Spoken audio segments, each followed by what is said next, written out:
So, hello, welcome back to another episode of the Self-Development with Tactics podcast.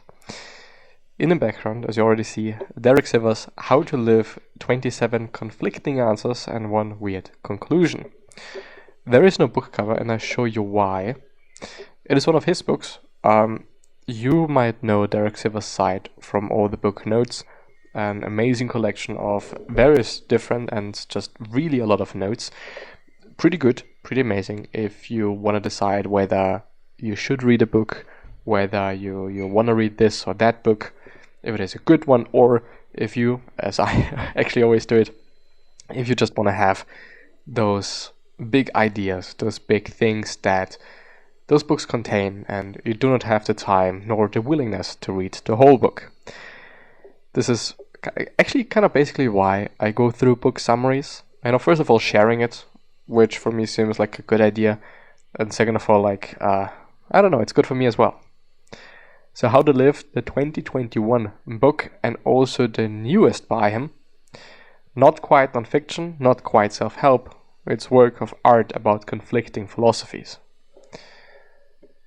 So let's have a look.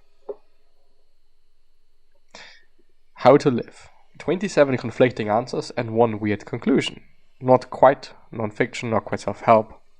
Many books believe they know how you should live, but each book disagrees with the next in How to Live. Each chapter believes it knows how you should live, and each chapter disagrees with the next. One chapter makes a compelling argument for why you should be completely independent, keeping all options open. The next chapter argues why you should commit to one career, one place, and one person. One chapter persuades you to be fully present and experience each moment, the next to delay gratification and invest for the future. Which one is right? Which does the author believe? All of them. It is a philosophy of conflicting philosophies. A very unique and thought-provoking book, meant for reflection as much as introduction. 113 incredibly... Is it Saxion? I actually never ever know. Pages of profound insights, no philosophers are quoted, no isms are named, only actionable directions. The end result feels more like poetry than prose. I think, first of all, you can get it. $15 for the ebook, audiobook, and all digital formats forever. And $19 for the paperback, includes all digital formats, which is actually a very great... that's an amazing thing. First of all, you're having all the digital versions, if one really wants them. I love that he also included the audiobook. But when you get the paperback, which definitely is something some people would choose over any digital format because they just like it more, you get the digital ones as well. Especially the audiobook, I think, might be very useful for certain people, or nice for certain people. Really just $4 for the paper, so only $4 for each additional copy. He says, I don't know what this might mean. Preview the audio, which is, I don't know how long. I would actually like to see highlights. This is why I want to talk about it, but there are a few insights into the whole thing, editorial reviews, people thinking this, people thinking that, and whatever. And this is what I want to go through. This is what I want to hit on relatively quickly. Pick one thing and spend the rest of your life getting deeper into it. Mastery is the best goal because the rich can't buy it, the impatient can't rush it, and the privileged can't inherit it, and nobody can steal it. You can only earn it through hard work. Mastery is the ultimate status. Which is definitely one thought train. It makes sense, it really does. And I expect also all the other ones, all the other highlights to be sensical, which is the whole thing about having contradicting thoughts, philosophies, whatever. The legendary achievers focused all their energy only on one thing. That is why they were great. Pursue your mission at the expense of everything else. Nobody cares what you're bad at, and neither should you.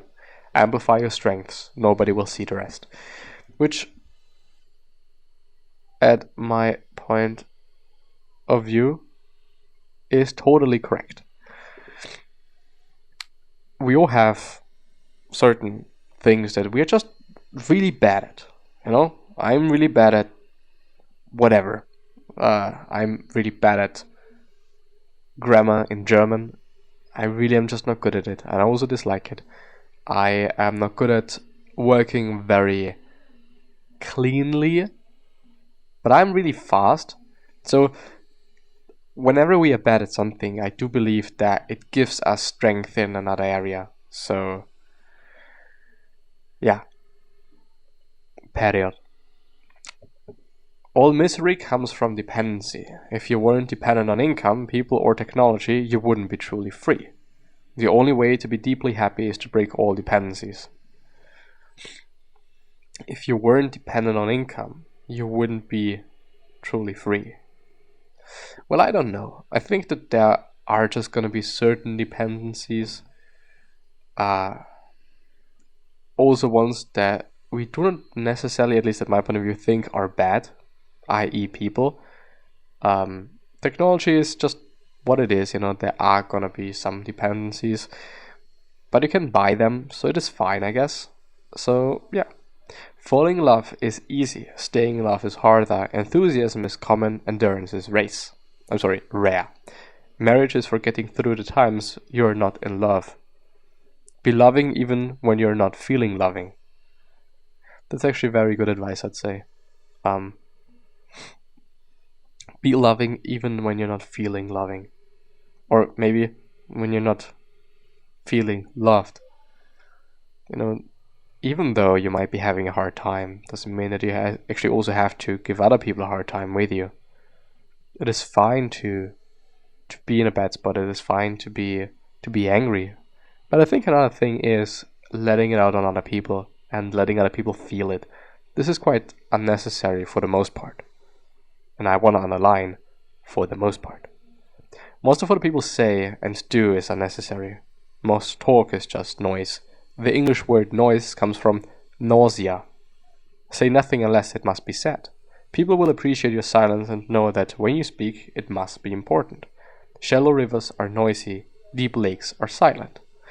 Which is very quality over quantity. Which is really quality over quantity. Did I say it? And I'm more like quantity over quality. If this is 100% applicable to what this quote means, or this brief excerpt, I wouldn't necessarily say so. But I still think quantity over quality. And with that being said, I'm going to end the episode here. See you soon. Bye-bye.